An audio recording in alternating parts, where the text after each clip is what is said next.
This is Straight Talk with Enlivening Greg Fann, the Preacher Man, and his sidekick Shanan Jones. Frank discussions of issues affecting the ATL, Fulton County, the state of Georgia, the nation, and around the world. And now, here they are, live and in living color, the team of Jones and Fann, the Preacher Man. Well, welcome to Straight Talk with yours truly, Greg Fann, the Preacher Man, and Shanan E. Jones. What's up, people? Hey, Bishop, how you doing today? Man, you know what? I'm doing just great. You know, we were at the Mayor's Faith Luncheon this week. And yes, I just want to give a shout out to Pastor Harvey, Pastor Stanley Smith, Pastor Cedric Hamner, Pastor Kenneth Alexander, and Pastor Jelks. We were at his installation, and I tell you, it was a great witness. Pastor Alexander did an outstanding job, and he had a prophetic message for this time, and I really enjoyed his message as he delivered it this past weekend. But anyway, we're going around the world, Shanan and I, and with Straight Talk, and others have said, and Pastor Harvey said he likes Shanan. He said he likes Cynthia. He loves Cynthia on Straight Talk. But you know, he dealt with Cynthia WYZ, so that's his partner. But anyway, but he enjoyed Straight Talk. He was just messing with me. He enjoyed Straight Talk. But anyway, we're going around the world with your news and information, with your news and information with Shanan and myself. Don't forget to like, subscribe, make comments, share, and if you want to, you can send it to Miss C at Straight Talk News 1362 at gmail.com. And be a subscriber to our YouTube channel, won't you? Our numbers are going up because of you. And thank you for all of your comments that you made this past week. And I tell you, there were a number of comments that talked about our program last week. And we do thank you so much for all that you do. And share with your friend. Shannon, you got anything you want to say before we go to Miss C? No, man, I don't ever want to stand before me and Miss C. That's like having a preacher come before lunch. Oh, that's like a preacher preaching after preacher. All right, we're on the other side. Miss C. Hi, Miss C here with your 3-minute news blast, or more or less. Hey, Bishop Greg. Hey, Pastor Shanan. Hope you're doing well. Good to see you. Listen, I've got some information that I want to share with you. The 22nd Annual Family Fun Day Catfish Rodeo will be held May 17th, 9 to 3 at Sweetwater Creek State Park, 1750 Mount Vernon Road in Lithia Springs, Georgia. It's hosted by State Representative Roger Bruce and Sheriff Tim Pounds. There will be free fishing, food, music, fun, and more. Now, this will be a fun-filled day for elementary and middle school children, but they must be accompanied by an adult. Now, the event is free, but you must register. And you can do that by calling DeLon Brown at 404-406-2036. That's 404-406-2036 to register for the upcoming 22nd Annual Family Fun Day Catfish Rodeo. Okay? Then we'd like to invite you to come on over to Liberty International Door of Hope Ministries, 1362 Metropolitan Parkway in Southwest Atlanta. Service begins at 10 a.m., Sunday school at 9 a.m., and our own Bishop Greg Fann, the Preacher Man, is the overseer. You know, he founded that church many years ago, and it's been in the community ever since, and it's been doing quite well. You may want to just mosey on over there one Sunday, okay? And listen, I've got one more piece of information to tell you about. A Taste of Mableton is coming up May 3rd, 2025 from 10 to 4 at the Mabel House Complex. They're located at 5239 Floyd Road in Mableton. The parade begins at 9 a.m. It will be a day filled with food, games, family fun, exhibits, vendors, prizes, and an all-day concert. For more information, visit their website. That's www.mableton.org/taste of dash Mableton. Okay? The website again is www.mableton.org/taste dash of dash Mableton. Okay? Now listen, before we go, I'd like for you to do 4 things for me. I'd like for you to like us, subscribe to us, and you'll see those little buttons on the front there of your screen. And I'd like for you to leave comments. Let us know how we're doing. And number 4, share us. Don't keep Straight Talk News to yourself. Let everybody know what you know, okay? You'll be glad you did. And listen, in the meantime and in between, oh, I forgot one thing. If you'd like for us to announce your event, just email it to us at straighttalknews1362@gmail.com. And in the meantime and in between time, may the Lord God bless you real good. Bye now. Other than the president of the NALC, the National Alliance of Letter Carriers, Ben Jackson. Told you we're going to have Ben this week.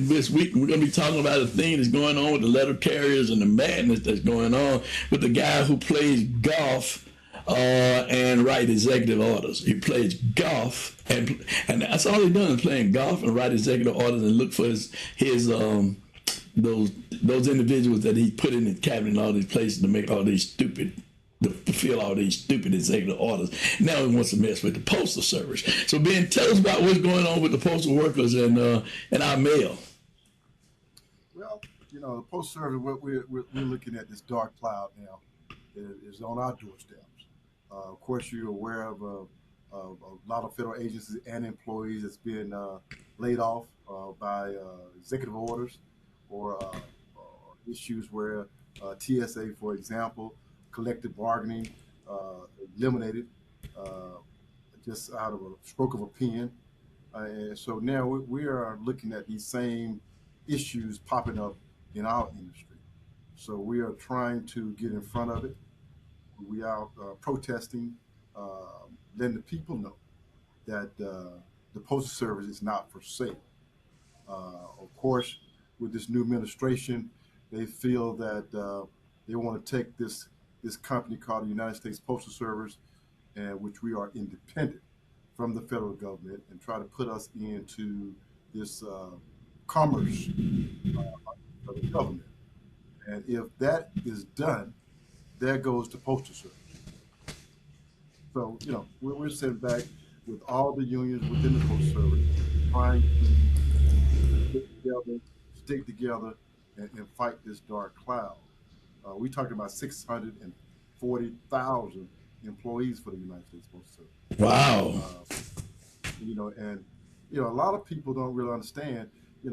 640,000 employees, but the Postal Service is a mailing industry called the mailers.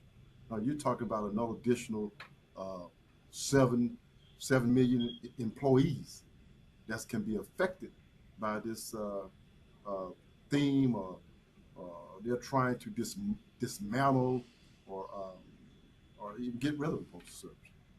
It's going to affect a whole lot of people. But of course, it's an act of Congress that got to be done. It's something from them.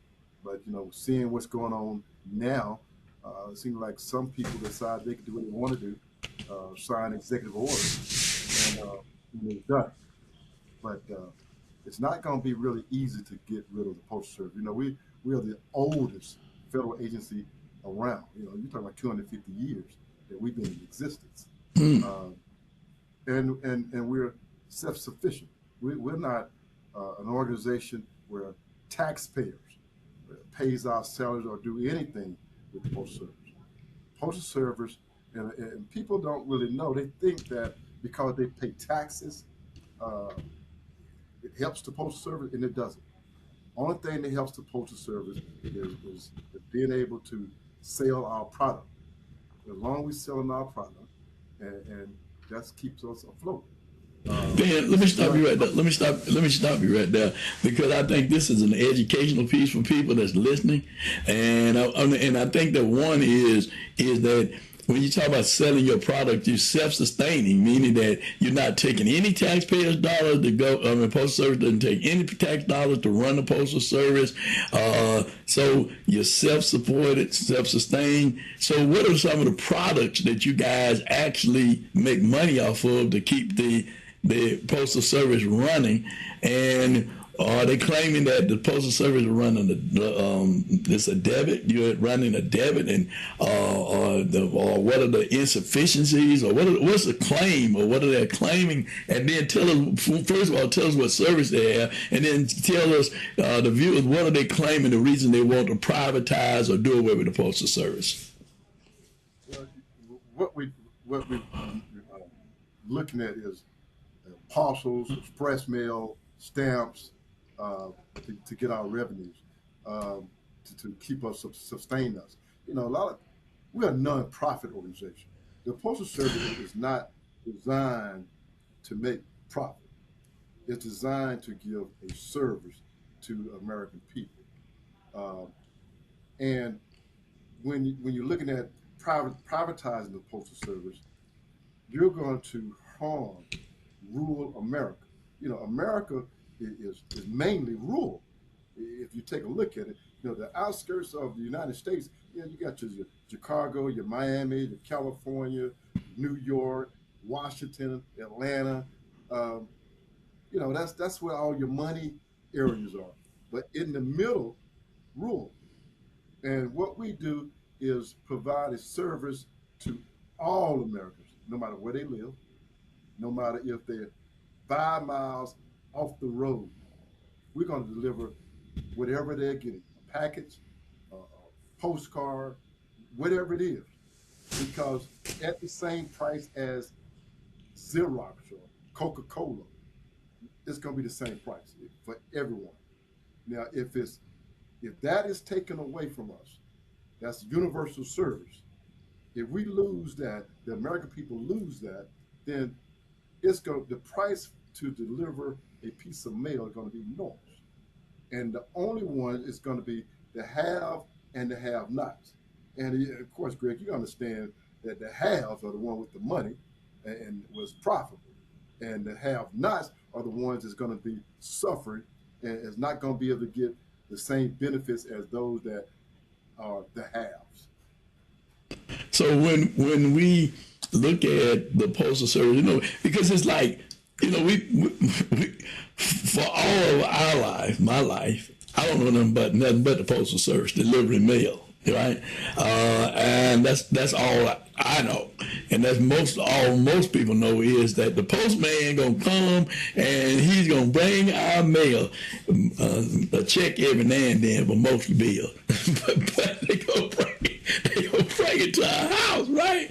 And if there are packages that need to be delivered, they're gonna drop packages off to our house. Now let me just take a point of personal privilege. The late Reverend Posey Redmond, who pastored Pilgrim Baptist Church on now Martin Luther King, 100th Street back in the day, and worked at the Marsh Brown station. Right, the postal station. He was a mail carrier. I don't know if you remember Pastor Redmond, but Redmond, he was a mailman, but yet he was the preacher. He was a community man.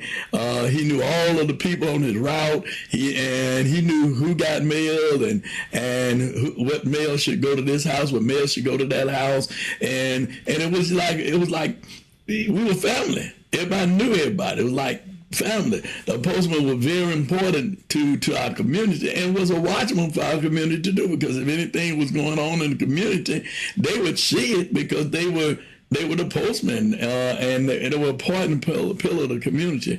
And I think that right now, when you're talking about the rural areas, I know they depend on that because, you're 5 miles off the road or whatever, but you're looking for your mail to come, and then, because they don't have broadband for internet, right? So they're not doing internet. They don't do emails, and, email replaces, like you said, probably a lot of urban stuff, but still some people still want to get their mail to them. They don't do online and all of that. So I think that the post office and people need to understand the importance of the post office and the need for the post office, and not to allow the government, the man that's playing golf even today in Mar-a-Lago, that's costing us $1 million a day every time he flies to Mar-a-Lago to play some game of golf.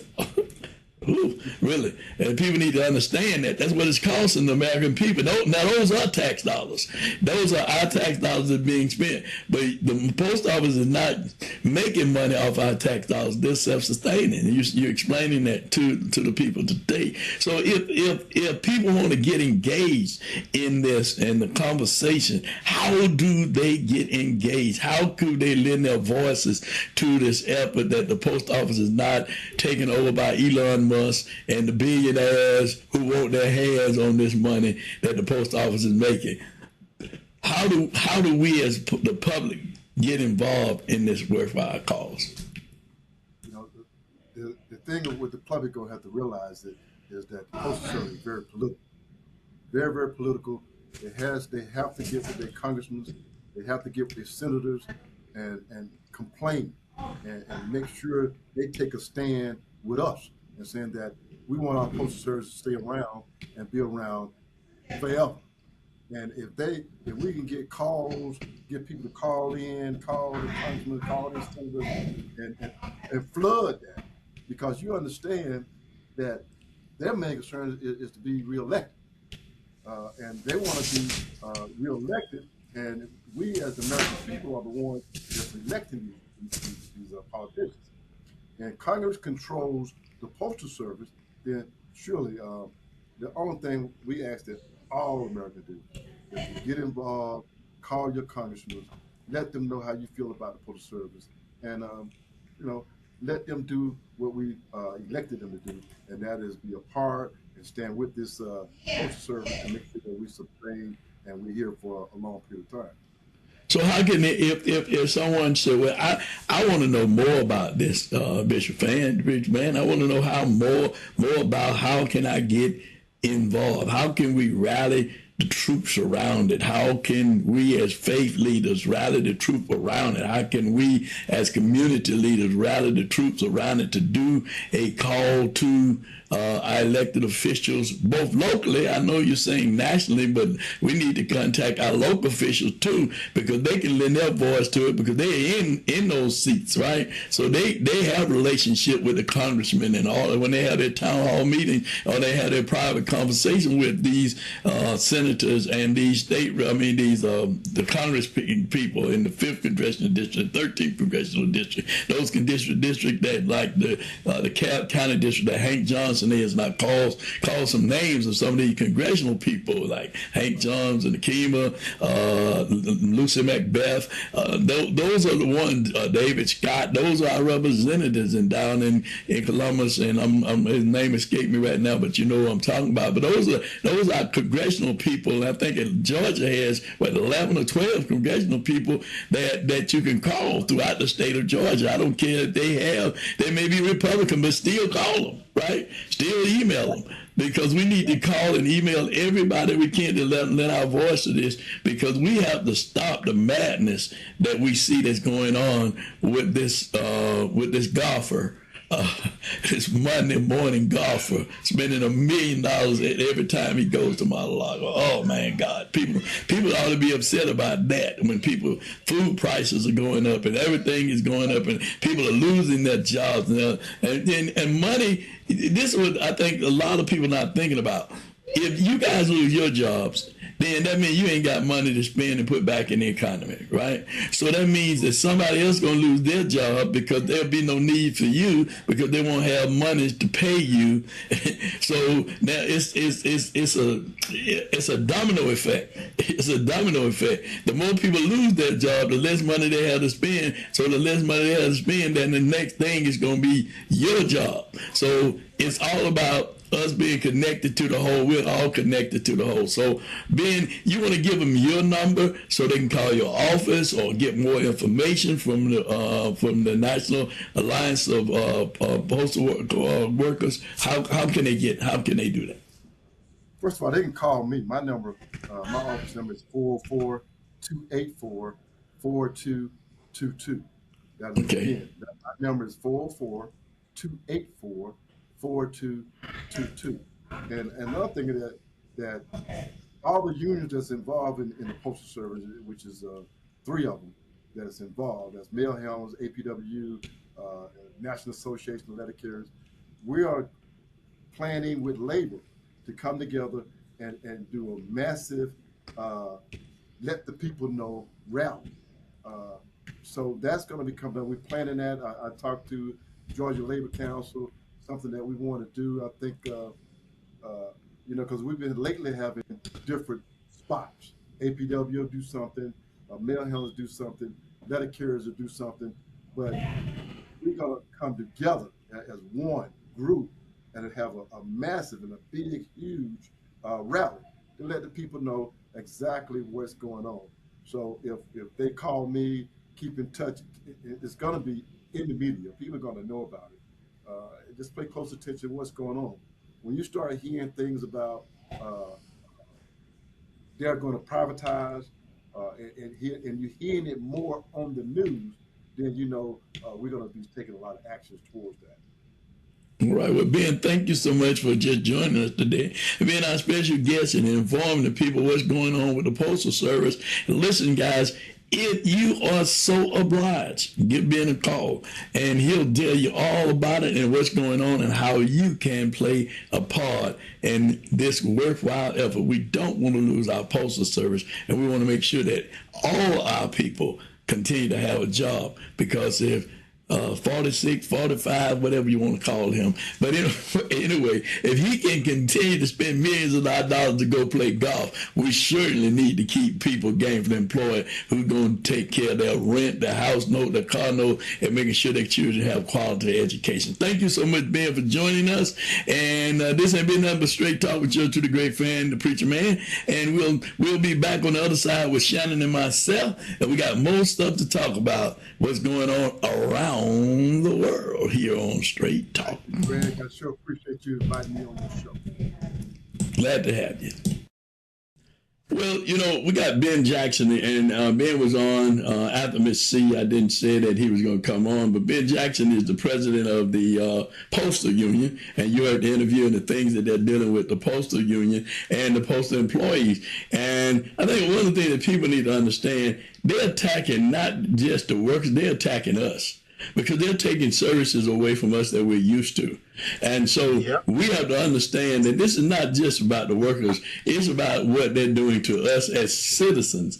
I'm used to seeing my mailman, a mail person, bringing my mail and putting it in the mailbox. And I'm used to having a conversation many times with my mail person when they're dropping off the mail to see if they're having a good day, and to just kind of find out what's going on in the community. Because sometimes, the mail people know about what's more going on in the community than the people in the community, because they're going through the community. So that kind of conversations we have had and we have. And, I think mail carriers and people working the Postal Service are invaluable to information, communication. I know we're going with AI and all these other things we're going with, and the internet and email and texting, but it's nothing like being able to have something that you can, that someone that actually really is another set of eyes for your community, by having a mail person ride through your community and dropping off the mail.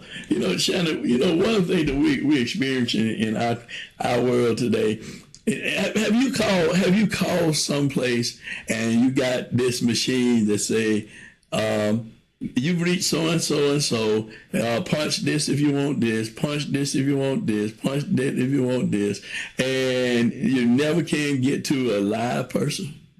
I mean, it's that's what I put on for bill collectors. I got a special for when I don't want to be bothered. Phone ring, and I got something like that for bill collectors.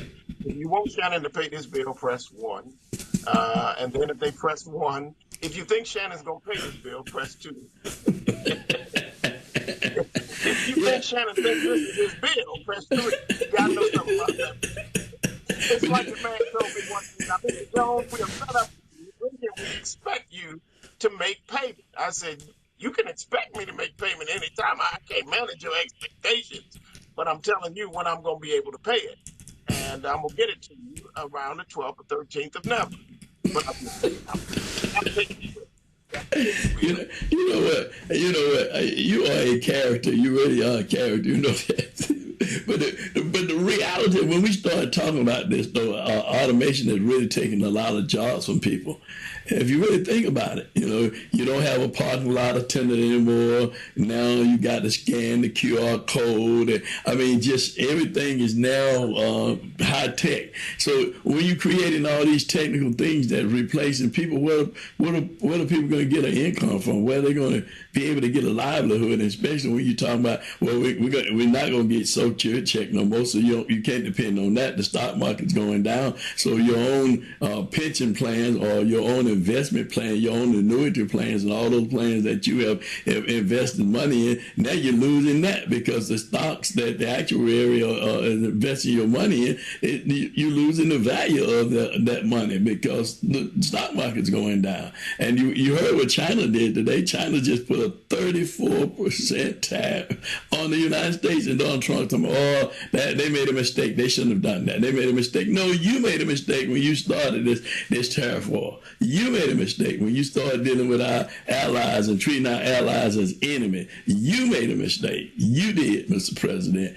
You made that mistake, and you put us in this tailspin in terms of a citizen of the United States that we are looking at people differently, side-eyed and every other kind of eye, because we don't know who with us, who with us, or who against us, because of what you have created. You have divided this country. You have divided the relationships that we have had over the years with people, that countries. I mean, you've set this thing in motion. You have, and yet you want to beat your chest, and then you see people. I see a few senators that start voting against them now, but you want to beat your chest that you God Almighty, that you got all the answers. And we just got to just believe that what you're doing and what your imps are doing, your imps, those who are following you, are doing, is going to be the right thing for us.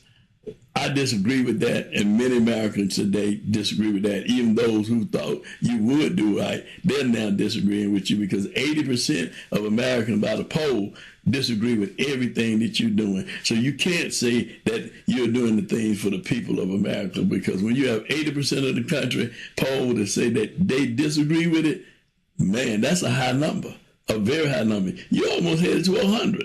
You only need 20 more percent. It's ridiculous. Scripture says, be angry, but sin not. And what I say about all of this tariff stuff is be angry and righteously indignant about it, and watch Warren Buffett. Watch what Warren Buffett is saying about it, because ultimately the opinions or whatever you call them, peons or whatever they are, that are there, the sycophants that are around the president. Those people are going to end up looking at and listening to what gentlemen like Buffett and others are saying.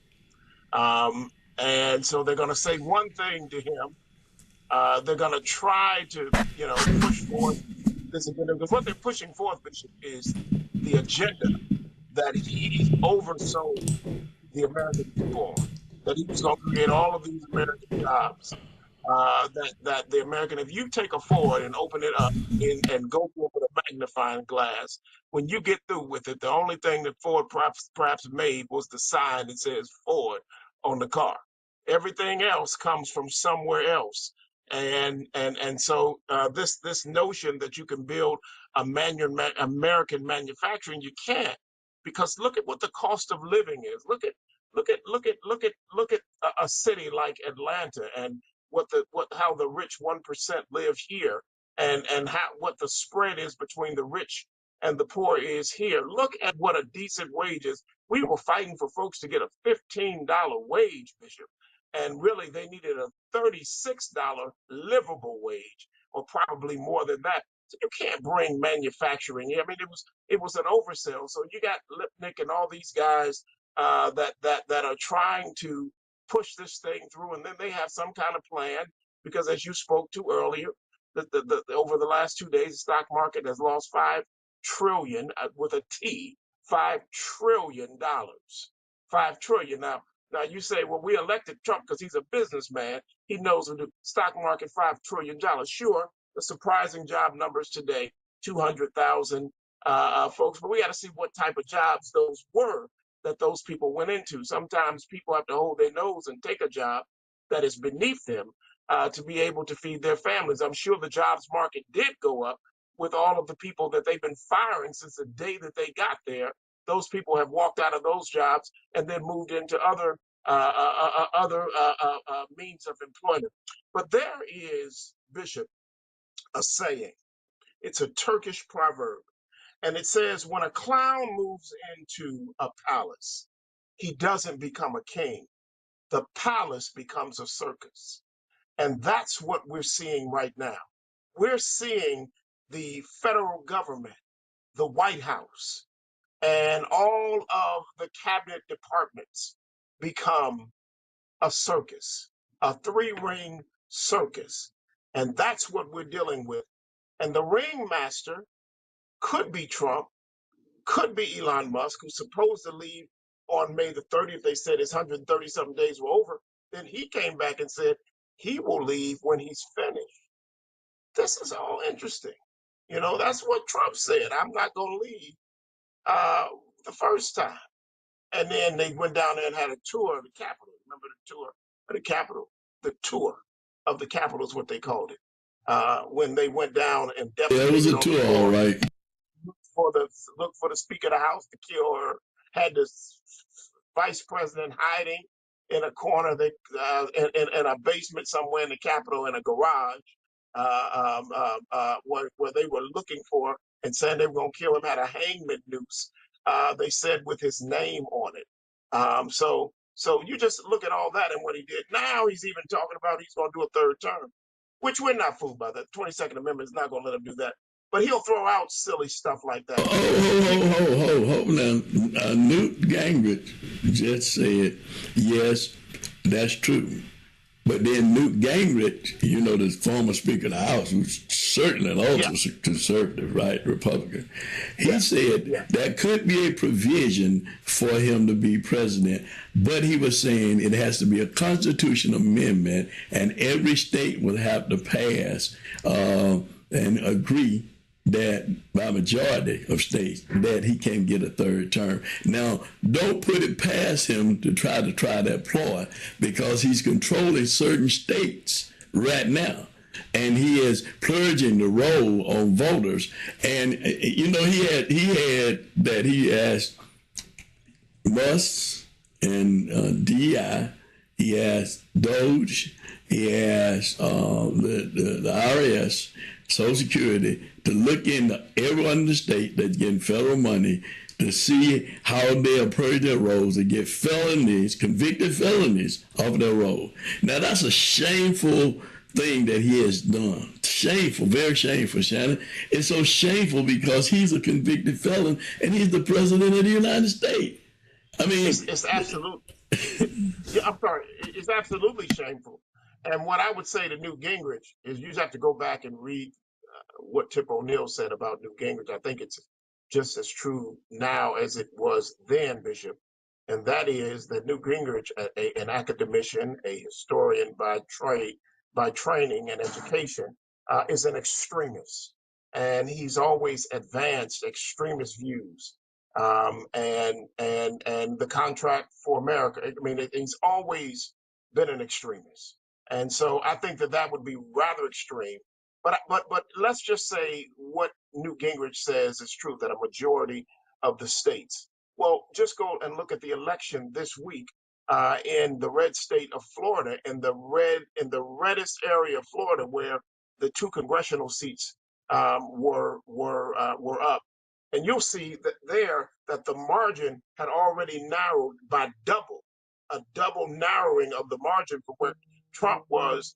From where Trump was just 2 months, or just 4 or 5 months ago. Where we now? 5 months ago in November. So that number. Then you move out of his state, Florida, and you move to Wisconsin, and you see what's happening and you saw what happened in Wisconsin with them spending almost $90 million on a state Supreme Court race. And you saw, so I don't think that in 4 years or 3.5 years, I don't think that this president is going to be able to get a majority of the United States of America, of the states, of the governors, and to be able to come to say that constitutionally they want to make an amendment to allow him to stay a third term. They will be showing him the door the way in a dark room. You know how the usher, when you go in a theater and the usher have those lights and they trying to show you where your seats are and all that. They're going to make sure that he can find the door and get out. They're going to run him out of office in 3 years. And I think they're going to send Vance and everybody else with him. I think that Gingrich is an extremist on that.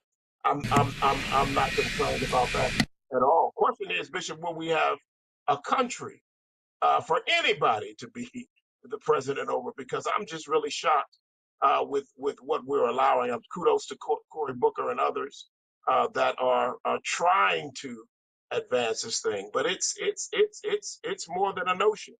It's more than a notion. Do you think Obama, Bishop, could be going to Florida now? Every week that he goes to Florida, I'm hearing something in the background. Every week that he goes to Florida, the county sheriff's department, the Palm Beach County Sheriff's Department, spends $240,000 a day to secure the president. The county, $240,000 a day to secure the president. And he stays an average of 3 to 4 days. So it goes to 720 to almost $1 million.